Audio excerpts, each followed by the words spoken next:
Welcome to the latest episode of What's the Matter, the podcast where we talk about anything and everything with a psychology twist. My name's Em Drake, and as usual, I'm joined by my glamorous co-host, Mr. Dad. How are you, Dad? I'm good. Very good, thank you, Em. You well? I'm wonderful, thank you. Nice to be with you again on Nice the to be podcast, with rather you. than remotely on the podcast. Do you know what? Nice segue. I don't think you meant to do that, but as you... I'm a natural. You are a natural. You're a born star.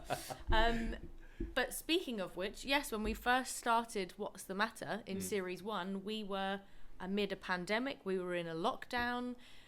I was in my home, you were in your home. We were on Teams. And yeah, we weren't together.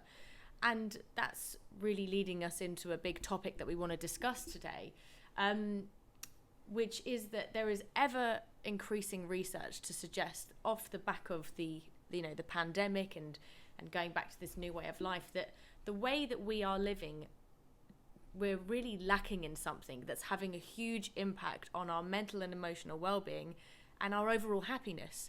And the research is suggesting that is connection. Absolutely. So, yeah, I wanted to just put that over to you and just sort of say, what you know several studies that talk about this. So what's your kind of view on connection, and why is it so important? Well, some of the discussion for us today has really been born out of, I guess, over the last couple of years for me. And I'm always looking to learn and grow, so I read avidly, and I love podcasts, etc. these days. And I like searching for research, for new conclusions that we can learn from mentally and emotionally. And I was quite gobsmacked when I've found more and more of this information just about how hugely important connection is for us as a species. And I think there's a number of things I'll reference here. One is I am rereading an amazing book called Lost Connections by Johann Hari. Some listeners today will be aware of that book, others won't.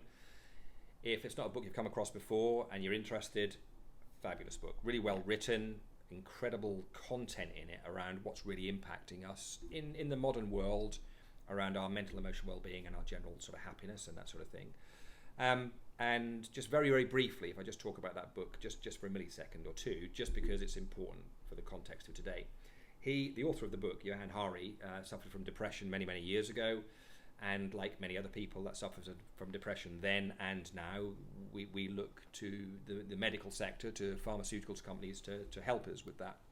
So there's a whole model built up around how we might treat depression, although there's some new thinking around that now. He looked at some of that and came to conclusions that actually not everybody, but a lot of people that are suffering from depression and then are given medication to help them with that helps them to alter the chemical balance in their brain for a period. But it's really common that after taking some of those drugs for a period of time, they then need to up the dosage because it wears off. It sort of wears off, and they up the dosage, fine for a while, then the impact wears off, and they up the dosage again. And that's a little bit of a journey plan that some people are on. And obviously that can help you. That's useful. That was his experience. So he started a journey of discovery around, is it about chemical imbalance in the brain, or is it something else? And he talks about in the book that actually the bigger impactor of us emotionally, or whether we're depressed, whether we're not, whether we're happy, whether we're sad, is not about a predetermined chemical imbalance in the brain. It's about how connected we are with a whole number of things. And he defines 9 things. And I'm not going to talk about all those 9 things, but there are 3 big things that really jump out for me around that book and the amazing content that he's created in that book, along with some other scientific experts around the world, is a connection with each other. Yeah. How hugely important that is. And that's what we're going to touch on today. A connection with nature. And one of the things we rediscovered through the COVID piece and lockdowns was just how damn good being in nature is for us. We need that. And being connected with purpose. So having meaningful reasons to get out of bed and go and live a life ultimately. So some or many people that are in a state of depression or feeling mentally and emotionally low or not at their best, it can sometimes be because they don't have great connection with some of those or one or two of those 9 things. And that can include relationships, connection with people, maybe lack of purpose in life, and you spend a lot of time indoors. You don't get out into nature. So so that really struck me, the amazing work that he has done to write that book. So it's well worth a read for anybody. So if we major on that connections piece around us, around human beings and relationships, some people will be aware of the longest human study that has ever taken place, and it continues to this day. It is now an 85-year study of human beings. And normally studies are about like 4 weeks or 6 weeks or a few months at best. Even like longitudinal studies might, I think other ones might be like 20 years or so. Exactly. This continues. Yeah. And the people leading the studies have obviously changed over the years, because the people that started them are no longer alive, but it continues. And it's often known as the Harvard study. Mm-hmm. And just, again, very, very simply, way back into last century, so 85 years ago, a whole group of young men were selected to be part of this study that were either at or going to Harvard University. Right. Generally speaking, I know it's a bit generalizing, they were privileged young men. They came from privileged backgrounds, privileged in terms of the resources they have, and privileged to be going to Harvard. Alongside another group of young men around the Boston area that were the other end of the spectrum, basically came from difficult backgrounds, families with a reasonable or high level of dysfunction in them, a lack of resources, etc., etc. And obviously the study has worked over 85 years so far, so those men have grown up, they've married, had children, and all their families have become part of the study. So there is now balance between male and female in that study, age groups and everything else, and the studies sort of continue.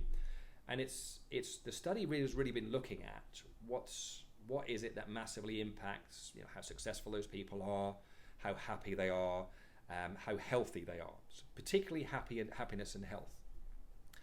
And again, me having been introduced to that study and looking at that study, and you can get it online, anyone can go and have a look at it. It's quite astonishing that despite the varied backgrounds that people come from, despite the varied lives that those people have lived on that study over 85 years, the biggest predictor or determinant of how happy and healthy those people are is how connected they are in their key relationships. Yeah. So if you put that alongside the work of Johann Hari in his famous book, and lots of other tests and research that's going on, and the fact that, I guess almost in the Western world as well too, if we think about, and I don't want this to be a political podcast, but if you think, I can remember obviously the Thatcher years in Britain, around the evolution in much of the West around a more individualistic model for living. Be your best, be successful, get there. Doesn't matter if you trample on people on the journey, make it happen. So it's you. It's thinking about you, where you want to go to, etc., and how you're going to get there. As a more individualistic model for living, which was massive in the 80s and still continued through the 90s and into where we are now. You start to look at those things and think, actually, it's not just COVID which has had a big impact on how well we connect with each other. It's almost socially, the social model that we've evolved in the West around more individualistic approach has also been gnawing away at that for decades. And we're now in this place where we are, off the back of COVID, of in COVID we couldn't hug each other, we had to stay at home, and all that other paraphernalia. And we have bunches of school children now that have missed a load of development because they weren't at school. We're now realising just how hugely important for our mental well-being and functioning and health just being connected with each other is. Yeah, and I think even to grow as a person, I think it's in Think and Grow Rich where they talk about kind of reaching the, he talks about it at the highest level of being a genius sort of thing. You can't do that on your own because you need other brain power around you, other people, other experiences to feed off of, because the brain needs stimulus always, and we find it or we create it if we haven't got it in front of us. And if you're not getting that from people, I just don't think the brain can be as happy and healthy when it's only on its own. In isolation.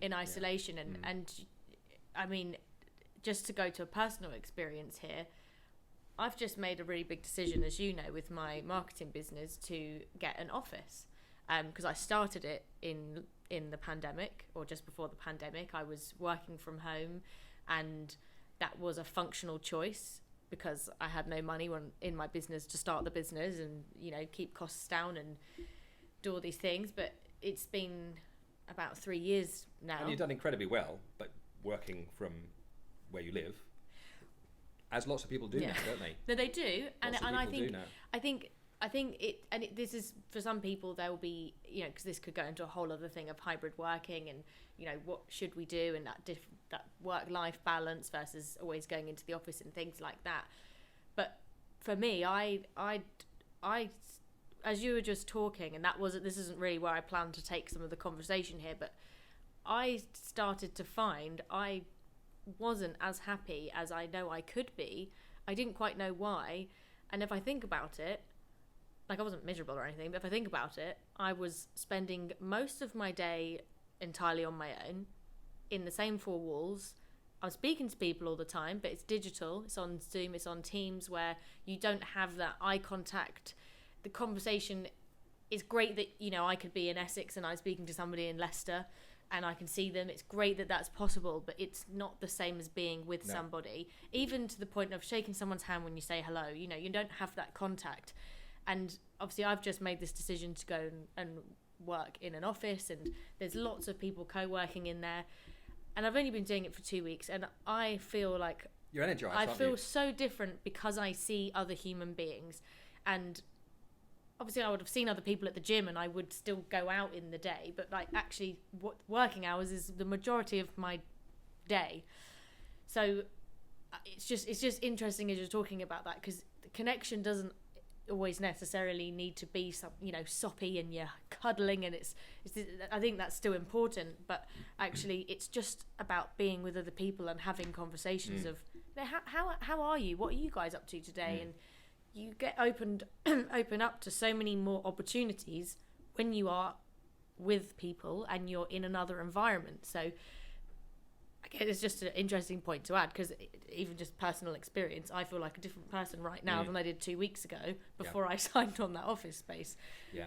Well, I think you know, some people will be listening, and someone might be listening and thinking things like, well, you know, I'm an introvert. I don't want to be with loads of people all the time. I don't want to be gregarious. I don't want to be overtly social. And of course, you know, we all have different personality types. There are extroverts, there are introverts, there are people who are shy, there are people who are joke tellers and storytellers, and yet we're all different. But whichever of those categories you personality-wise think you fall into, we all need connection. And the core reason we need connection is because we are a pack animal, we're a social species, and nature, this is part of our natural evolution, chemically, nature rewards us when we are connected with other people. Because if we're connected with other people, it means we're connected to a group or a person or a bunch or a team or a department, and we're more likely to survive. It goes right back to our survival drive as a species. I suppose in a feeling of togetherness. Yeah, absolutely. And I think, you know, we work in schools, don't we? Mindspan works in schools as well as public sector organisations, private sector organisations, and sport and whatever else. And obviously I'm finding some of the work with young people in schools is really starting to show just how damaging the I don't want to keep talking about the pandemic because it's history a bit now, but how damaging that period was for young people, many of them, because they couldn't go to school. So if they're not at school, they're not in that space as a young person of communicating, of dealing with arguments with their peer groups and learning how to communicate and learning how to function together and all that stuff. So they spent time more in isolation. And many of them, because the schools put this on, were, you know, having digital learning, which was convenient, but it was meaning those young people were missing significant contributing factors to their development as young people.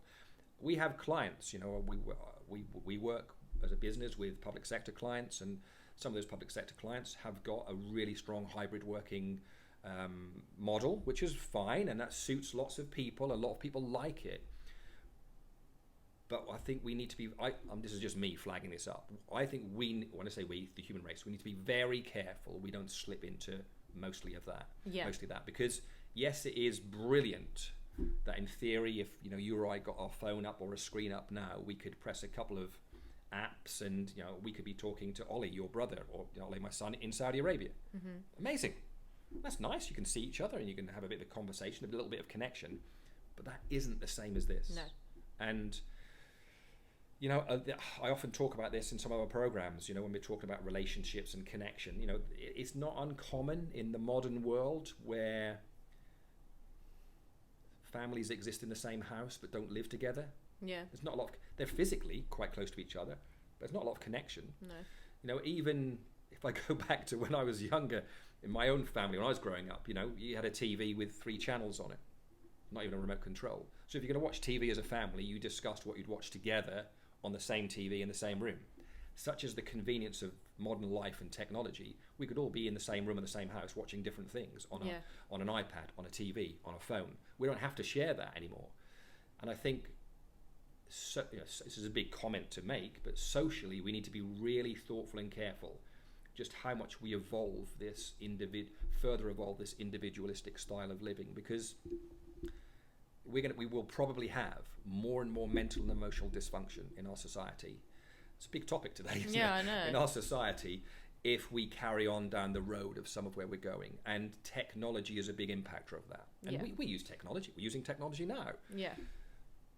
But if we go so far down this road of technology does everything for us, and we don't need to mix, we don't need to gather together, we will be a very sick society, I think. Yeah. And I think it's just worth us flagging that up, even if some of the language we were using, which was quite impactful, is what we're doing in our businesses, what we're doing in our families, and get a little bit scared by some of the direction that where we're going, and say, okay, I can't change the world myself, but we can decide ourselves is, how can I dedicate more time to connecting with you, with Ollie, to Mum, to my friends, to make sure we spend good quality time together.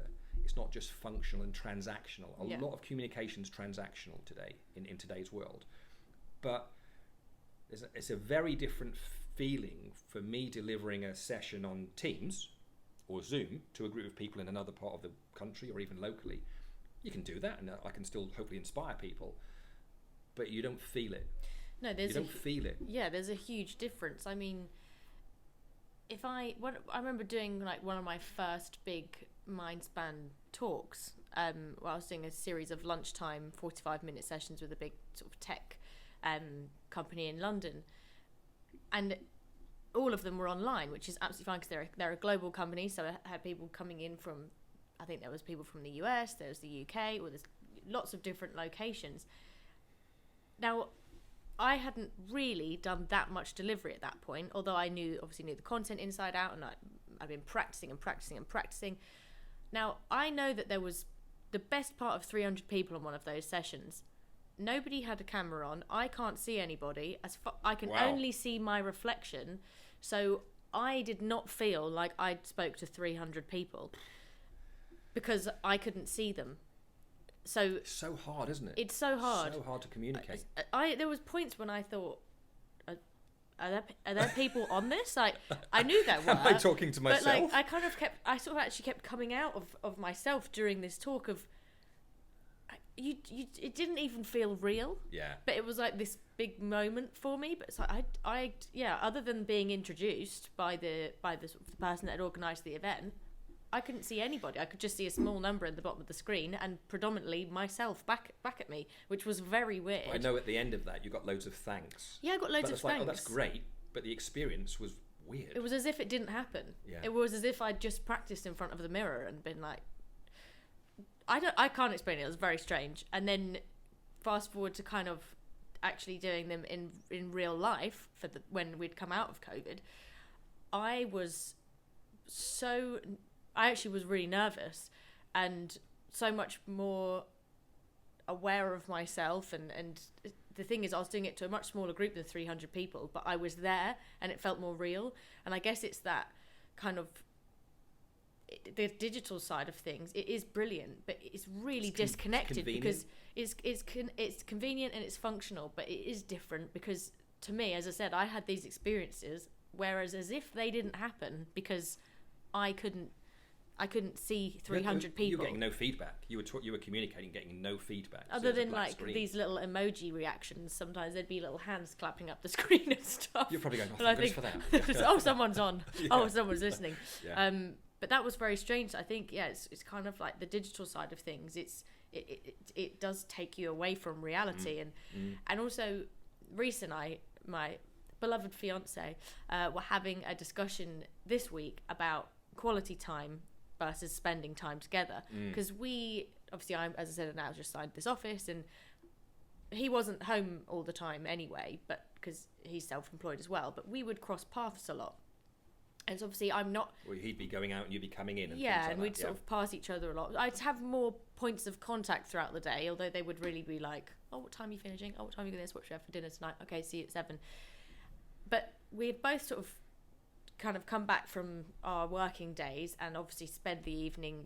We have dinner together every night. We always eat together. We'll have something on Netflix. And like you just mentioned about those 3 channels on the TV, half the time... for Reese and I, unless we're into a box set, it's background noise where we'll put something on, but perhaps I might still be going through emails or checking things on my phone. He's got his laptop on his lap, and it's almost, again, a bit like it's not quality time. No. And we sort of had this discussion around just really making sure we have something every single week, even if it's walking up to the high street and getting a coffee, where no digital, devices in our hands. We're just present with one another, and we're just really talking and having quality time. Quality time doesn't need to be, something expensive or going out for a lavish meal. It's taking yourself away from all these. There are so many digital distractions for us these days. It's just taking them away and trying to bring back that connection where, you're even just holding hands as you walk up to the high street and whatnot. It's different versus being in the same room watching something on TV and just being in a bit of a trance, really. So to ask you, go back to that study you mentioned, or that this may have come out of the book that you're reading, but what does it talk about? Obviously, yes, we need connection, but what is happening in our brain when we don't have it? Well, there are.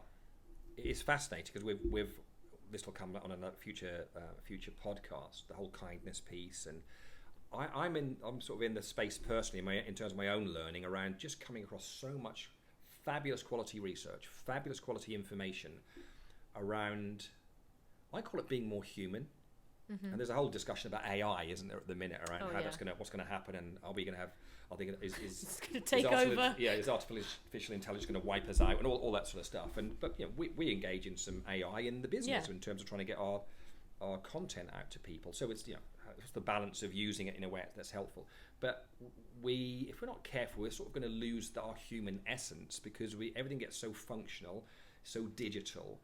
We're screen engaging so much of the time.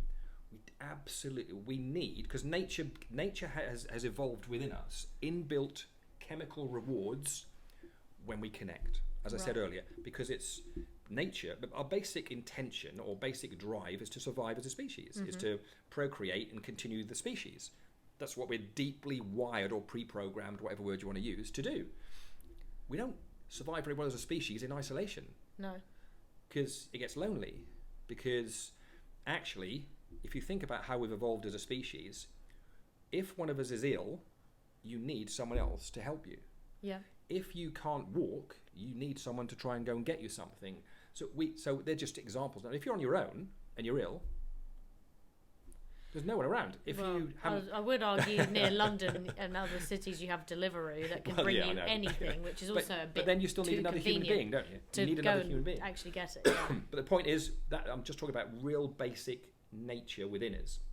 So, when we treat each other well, when we connect with each other, not at the surface level of the digital space, that's all surface connection. That's not what this is about. It's deeper than that. It's you and I looking at each other. It's you and I getting under the skin of each other. It's me really understanding where you're at the minute. It's you knowing I'm having a difficult day and you come to my rescue. It's all of that stuff. That's real basic, treating each other well. Nature rewards us. It rewards us chemically. It feels good. You are kind. We'll talk about this later. If you're kind to someone, you get a surge of oxytocin. You feel good. If you're kind to someone, they get a surge of oxytocin. They feel good. If someone observes you being kind to someone or being generous, they get a surge of oxytocin. Nature's rewarding us. That's why we feel good when we treat each other well. Conversely, when we don't connect with people, when we exist in isolation, or even when we're not very nice to each other, that doesn't feel good. No. Even if you've had an argument and you say something that you really shouldn't have said in the moment because you were angry, you won't feel good about that in 30 seconds time, because nature doesn't want you to behave like that. Yeah. Because you won't survive as a species if we're in conflict all the time, or we're all existing on the side of a mountain on our own together. So yeah, it is a really fascinating space at the minute, Em, with all of this, and it's a real, selfishly, it's a real part of my growth and evolution and learning more. It relates to stuff that we teach around relationships, but I think what's coming across to me with where a lot of this stuff is coming from is, it's not just nice to be connected. Yeah. It's essential for our health and well-being to be connected. So I guess, as we're raising this for people today and people listening, is just, you can sort of think, well, it's interesting, but what can you do with this? Well, what's the outcome? What's the sort of action? Yeah, what can we do is, well, we need to place more value upon and put more emphasis upon and put more effort and energy and focus on spending time together. Like you said, eat together properly. Don't all sometimes share. You might all want to watch the same stuff on the TV, but all the time, but do some stuff together. Yeah. Go for a walk together. Have a proper conversation. Be genuinely interested in each other. Be curious. Make time to really listen and be patient with each other. These are just scratching the surface of the sort of things we need to do to be more connected. But if we realize connection is that fundamental, it's not just a nice thing, it's important for health, well-being and survival. And we're not just making that up. There's an 85-year-old study that'll tell you that. Yeah. And it's the longest study in history as far as we know. So we're not just making this up. This is important stuff. And I think it's incredibly extra important because of what we've come off the back of in the last few years. And even decades and decades before that, almost what governments, American and British governments, were driving in terms of a model for living, the more individualistic model. Yeah, all of that's contributed towards where we are today, and the COVID thing and digital evolution, etc. We can use the digital space to help us, but don't get lazy with it. We need to do this. Mm-hmm. And I know, if I'm with a client, we have an amazing conversation, we've really connected, that feels good. Yeah. I know when you and we have some big discussions and debates psychologically and emotionally sometimes, and the time flies, doesn't it? Yeah. It's like you think, where does that hour go? I think we were once sat on the drive after coming back from a Mindspine training event, and we'd both been on it, hadn't we? Yeah, we'd both been on the Mindspine training event, and I think, I'm not sure, it was about an hour's drive or so back from the event to where you and Mum live, and we'd obviously we'd had these 3 days of intense kind of learning and sharing, and it was really transformative for obviously the people on there, but even ourselves, being in the room together. And then we were just having this really long chat and pulled up at the drive and continued talking. Now I thought maybe we were sat on the drive for about 10 minutes. And then after a while, Mum comes out to the car and is like, "What's going on? Are you coming in?" Yeah, I think we'd been about 45 minutes, just if not an hour. Time just, we could put the world to right and probably talk for a really long time. But I guess just going to sort of that digital connection, because it is great the world can connect us in to people in other countries and all these other locations, but like it's at a surface it's at level. a surface level. So even like social media. Again, don't get me started. Yeah, I know. We have got a whole episode in the last series of social media, the good, the bad, the ugly, because I have very conflicting views on it, I think, as do you.